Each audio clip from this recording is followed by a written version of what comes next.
While big studios are trying to figure out how to sell you the same game for the 5th time, indie studios are swinging for the fences. Across every genre, small teams are pushing boundaries, crafting worlds that are bigger, bolder, and weirder than ever before. Today we're checking out 11 upcoming indie games that aren't just ambitious, they're freaking insane. Let's get to it.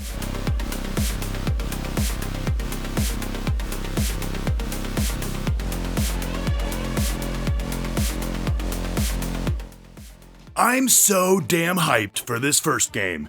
Showa American Story is what happens when post-apocalyptic America gets an 80s Japanese makeover, and then filled with zombies. You play as Choco, a stunt woman who gets murdered, then mysteriously resurrected because, well, it's a video game. She slices, dices, and blasts her way through zombies, demons, and kaiju-sized monstrosities across the ruined US in search of her sister and the truth behind her resurrection. Combat looks so freaking rad. Fast, flashy, and just the right amount of stupid. It's basically what happens when your inner 13-year-old learned game design. It has zero adult supervision. A mix of melee, guns, and what the hell was that? All mashed into a glorious ballet of blood.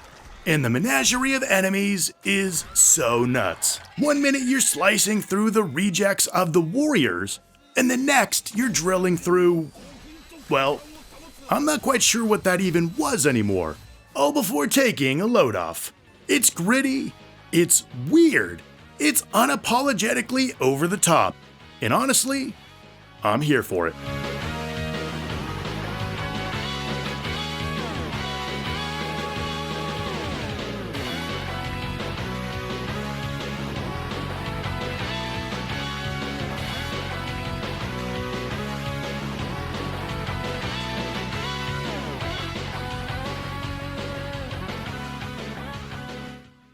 Bless you again! Looks like what would happen if Studio Ghibli decided to make a roguelike. You play as Lily, a homunculus magician diving into the Tomb of Blessings, a mysterious dungeon packed with monsters, magic, and heartbreakingly gorgeous hand-drawn animation brought to life in 3D. Every frame feels lovingly crafted. It's all cel-shaded and fluid in a way that makes you forget it's an indie game.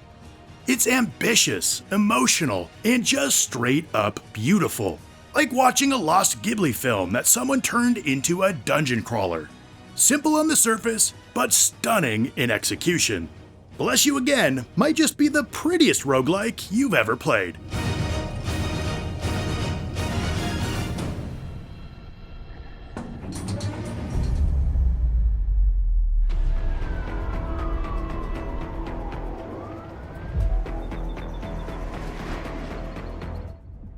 Alright, imagine Control, Max Payne, and Equilibrium got mashed into an occult crime drama set in an alternate 2006 Los Angeles. That's Directorate Novitiate, a third-person action RPG where you play as Mercury, a rookie agent in a secret organization cleaning up the city run by supernatural syndicates and serial killers. Combat slick, with Mercury flipping between dual pistols and elemental spells in stylish gun kata. But what makes this one stand out is the narrative ambition. Your choices actually shape Mercury's relationships, alliances, and even her loyalty to the Directorate itself. Find the pricks who did this. Show me what a good, loyal dog you are.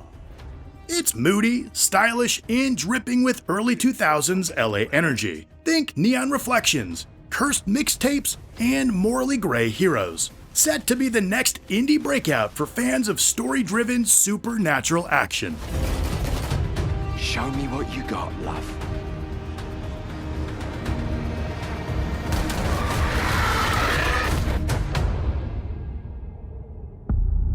Welcome back to the final shore. You know how most survival crafting games make you chop trees and break rocks in some boring-ass forest for 10 hours before anything cool happens? Well, of Peaks and Tides said, nah, Let's build a forest on the back of a kaiju instead.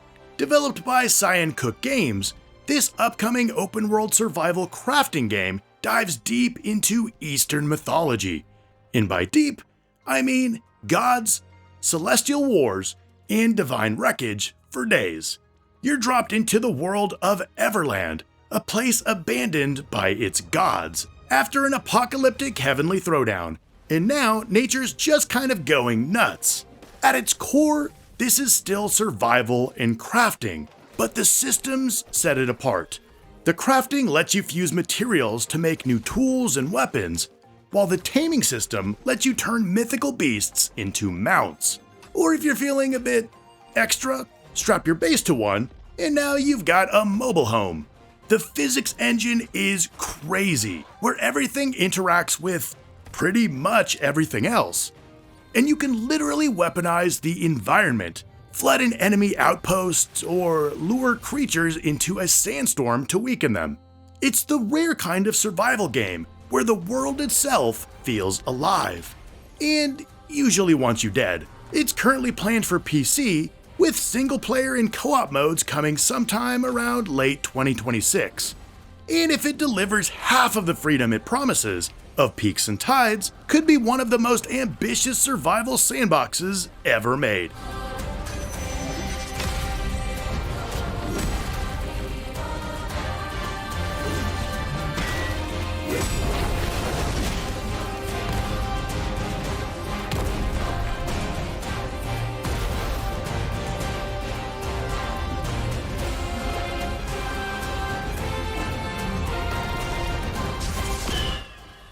Alright, this next one's got everything. Cosmic disasters, stylish gunfights, quantum gauntlets, crawling, and bathroom minigames. You heard me. Welcome to Dawnbreak, an ambitious third-person shooter from a one-man studio.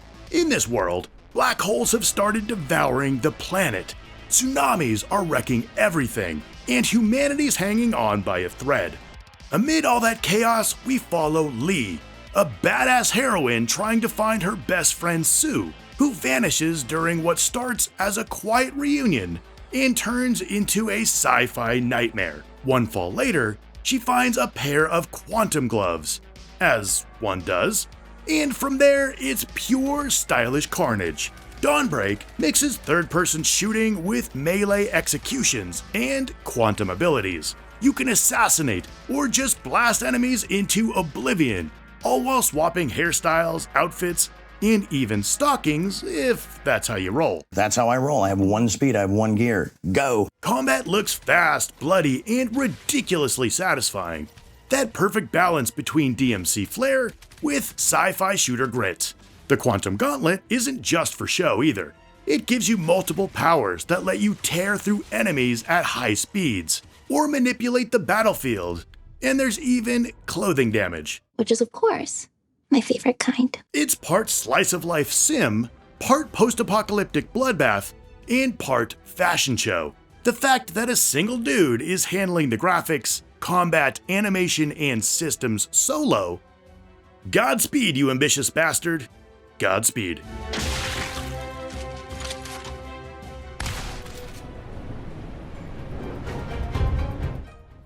Alright, crank the speed to holy crap, because Tonin is here to slice absolutely everything into little bloody pieces.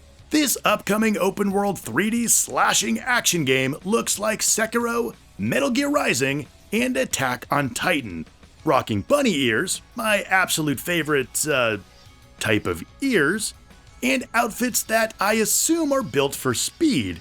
You soar through battlefields, cutting down enemies, missiles, and even the environment itself. Nothing is safe. It's the kind of creative destruction that makes you wonder if the devs were just showing off.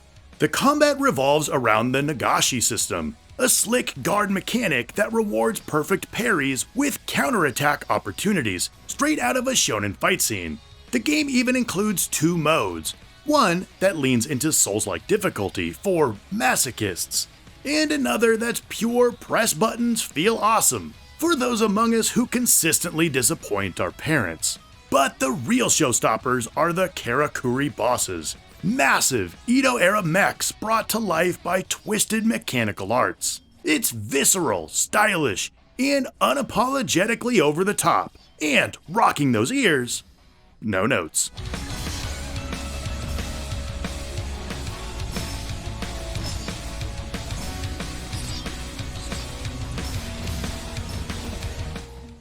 If you like gameplay, story, and consequences all coming together in unpredictable ways, then you're going to want to check out the next big thing from DigixArt, the studio behind Road 96. Set on this incredible hyper-saturated ocean planet, Tides of Tomorrow is a first-person narrative adventure about survival, disease, and the consequences of your, and everyone else's, bad decisions. You play as a survivor of the Great Flood, stuck drifting between floating communities, trying to find a cure for a mysterious disease called plastomia. You'll explore sunken ruins, scavenge settlements, and the last remnants of civilization, all while making choices that could heal or doom what's left of this soggy world. But you're not really alone. The game's big hook is its asynchronous multiplayer system, where your decisions actually shape the worlds of other players, and theirs shape yours. This system isn't just for show either. It can completely alter your world. Allies become enemies, resources can vanish, and endings can branch in unpredictable directions. And like Road 96, you can expect sharp writing, gut-punch choices, and an emotional narrative that makes you reflect on humanity's worst habits. Set for release in February 2026, this might be one of the most ambitious narrative experiments coming from the indie scene.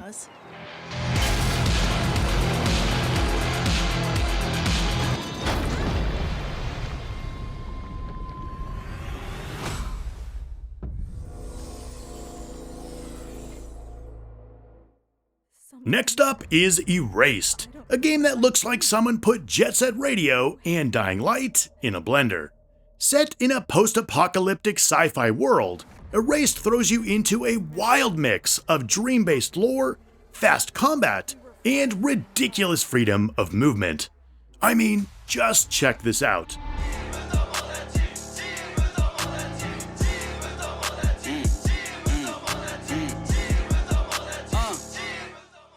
You've got parkour, rail grinding, and open world exploration that lets you sprint, wall run, and slash your way through massive cityscapes.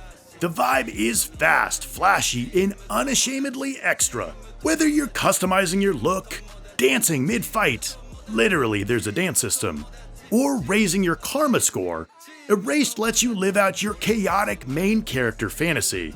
It even has live in-game concerts and tournaments, meaning you can go from emotionally unpacking a dream sequence to moshing with strangers in the same session. And underneath all the flash, there's an actual story, an emotional dream-based narrative about identity, memory, and the cost of erasing your past. It's messy, deeply creative, and unlike anything else, exactly what indie ambition should be.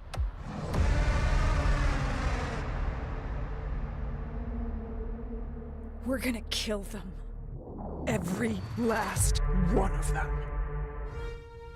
Alright, next is Nivalis, a voxel cyberpunk slice-of-life sim where the goal isn't to save the world, it's to make rent. Set in a city that stretches from the ocean to the clouds, Nivalis throws you into a world where the gangs want your organs, the megacorps tax your oxygen, and the ground could literally collapse at any moment. Yeah, it's starting to feel less like sci-fi and more like a future documentary. Oh, I hear that. So, of course, your only option is to climb the capitalist food chain, one cocktail, stim shot, or steaming bowl of ramen at a time. You start small, maybe running a food stall or stim stand, and slowly build your empire into bars, restaurants, and nightclubs. Manage your business, hire staff, decorate your home, and maybe find love before the city floods again. And Nivalis isn't just vibes, it's deeply simulated vibes. There's a full weather system, day-night cycles, fishing, boat exploration, and interior decorating that'd make The Sims real jealous. It's part management sim, part social RPG, part existential mood piece, and I can't wait to carve out my own corner of it. When the day turns night, leave your life behind. Neon feelings, just another night.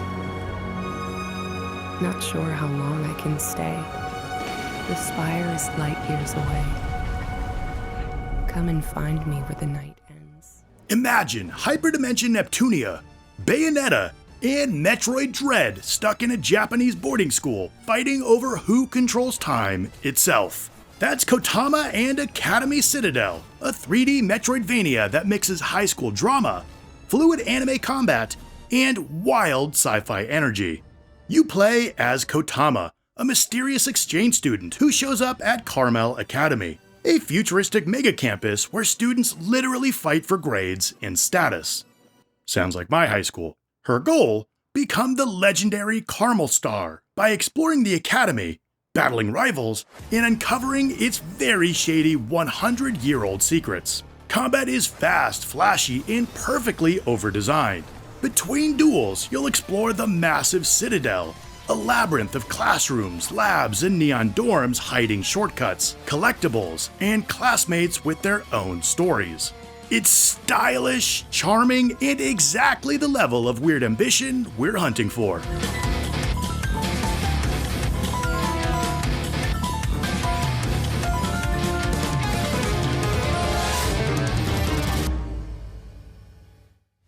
Do you ever wish you could team up with your past self and fix your dumb mistakes? In this wish, are you rocking a skin-tight bodysuit? No? Just me, huh? Well, that's the Chronos Event in a nutshell. A slick, third-person roguelite shooter where time is both your weapon and your worst enemy. You can literally rewind the clock and fight alongside previous versions of yourself. Imagine calling backup, except the backup is you. Every run is a chess match with time itself, as you coordinate your own actions across multiple timelines to take down waves of enemies. Each loop isn't failure, it's training. When you die, you come back stronger, smarter, and better equipped to bend time to your will. The game's cyclical timeline means every death rewrites the story, every victory unlocks new tech, and every split-second decision can echo backward and forward through the timeline. Visually and mechanically, this thing's shaping up to be Returnal meets Hades, with a splash of Quantum Break. The Chronos Event looks like one of the smartest and most ambitious shooters in quite some time.